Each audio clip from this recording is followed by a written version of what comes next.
सरकार ने एक बार फिर एडमिशन की प्रक्रिया तय करने की जिम्मेदारी स्कूलों को ही दे दी है, यानी फिर से बच्चों के माता पिताओं की परेशानियां बढ़ने वाली हैं।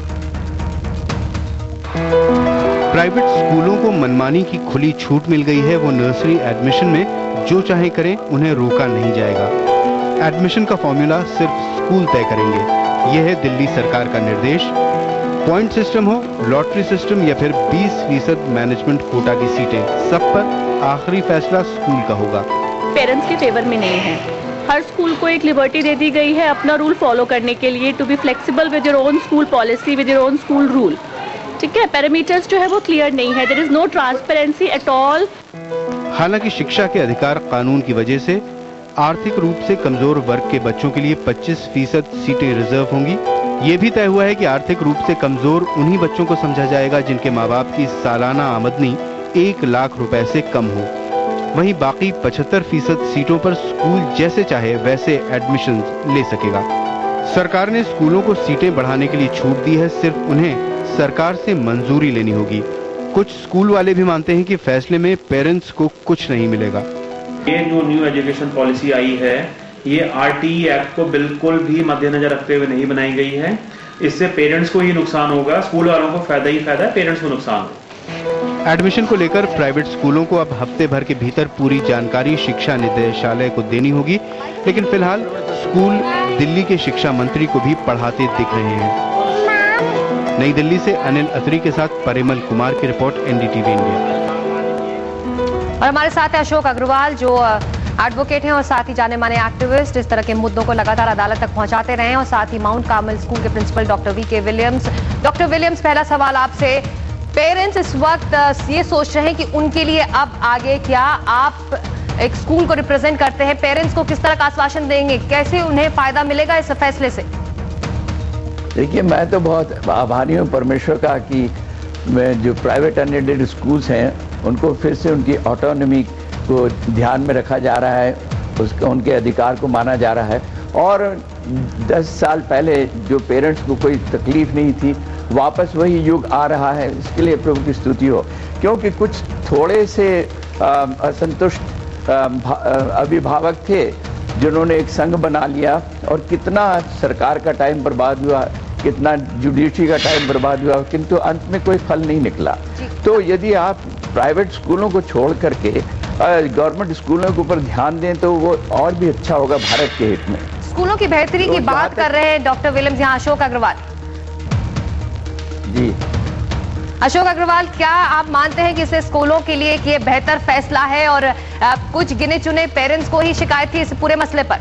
मुझे तो ये बड़ी हैरानी हो रही है कि मिस्टर विलियम किस तरीके से पेरेंट्स को जो है ना दोषी करार कर रहे हैं और पूरा जो है ब्लेम उनके ऊपर डाल रहे हैं। आप अब देखिए कि बात कर लेते हैं। गिने चुने लोग हैं, सारा देश जो है आज देख रहा है कि किस तरीके से स्कूल्स कमर्शलाइजेशन कर रहे हैं, और उनकी हर बात में कमर्शलाइजेशन नजर आ रहा है। साउथ दिल्ली के किसी भी स्कूल में पेरेंट को कम और देखिए, अब की सरकार ने जो है पूरी तरीके से इनकी मनमानी के आगे अपने आप को सरेंडर कर दिया है। और इंटरेस्टिंग चीज ये है कि जो कैटेगराइजेशन का इनको पावर दिया है, वो पूरा डायरेक्टली जो राइट टू एजुकेशन जो है उसके जो स्क्रीनिंग प्रोसीजर उन्होंने प्रोहिबिट किया, उसका वायलेशन करते हैं। दबाव के आगे अशोक अग्रवाल, सरकार झुक गई है, दिल्ली सरकार झुक गई है, और पेरेंट्स के लिए इतना कंफ्यूजन है इसके अंदर पूरे जो इन्होंने गाइडलाइन विचार है कि सरकार झुकती रही है अशोक जी के सामने, और पूरा कंफ्यूजन है इसके अंदर, एज का कंफ्यूजन है। मेरा विचार ये रहेगा कि अभिभावकों को या उन्होंने जो है ना उन्होंने इकोनॉमिकली वीकर सेक्शन का अभी तक वो डिक्लेयर किया है कि क्या एनुअल इनकम होगा, क्राइटेरिया क्या होगा, मतलब एक क्राइटेरिया क्या होगा, ये सवाल इस वक्त उठ रहा है। डॉक्टर विलियम्स, मेरा सवाल आपसे कि स्कूलों की मनमानी होती है, ये हम सब जानते हैं। अब एक बार फिर से एडमिशन प्रोसेस अगर स्कूलों के हाथ में आ जाएगा, वो तय करेंगे किसे लेना है किसे नहीं लेना, तो मनमानी तो जरूर होगी स्कूल मैनेजमेंट की।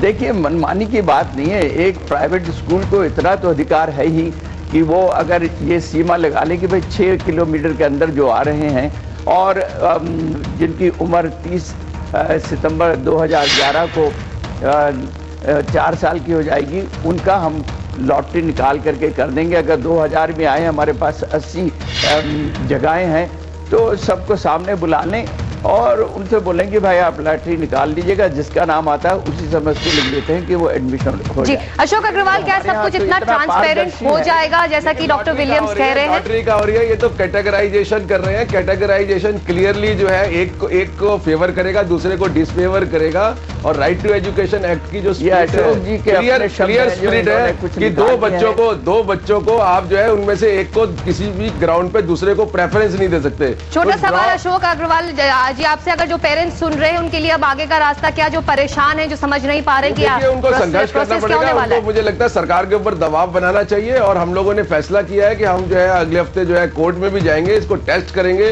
कि गाइडलाइंस जो है वो राइट टू एजुकेशन एक्ट के हिसाब से है या नहीं है। मुझे नहीं लगता कि ये राइट टू एजुकेशन एक्ट के हिसाब से जो शिक्षा के क्षेत्र में शांति रही है उसको भंग करने में कुछ आनंद ही मिलता है इनको। नहीं, शांति तो आपने अशांति किया हुआ है। देखिए ना, एक तरफ तो चलिए आज इतना ही वक्त था, लेकिन इस वक्त हम आपको बता सकते हैं डॉक्टर विलियम्स, अशोक अग्रवाल, आप दोनों को, कि पेरेंट्स परेशान हैं इस नए ऐलान से कि आखिर उनके लिए अब आगे का रास्ता क्या है, उनके बच्चे किस तरह से किस स्कूल में एडमिशन पाएंगे। ये एक इस वक्त बड़ा मुद्दा है जिस पर सरकार को आखिरी फैसला अभी लेना है, स्कूल्स को रिपोर्ट अपनी सौंपने की, वो किस तरह की प्रोसेस अपनाएंगे। बहुत शुक्रिया आपका इस चर्चा में शामिल होने के लिए आप दोनों का। और अब अगली बड़ी खबर हमारी है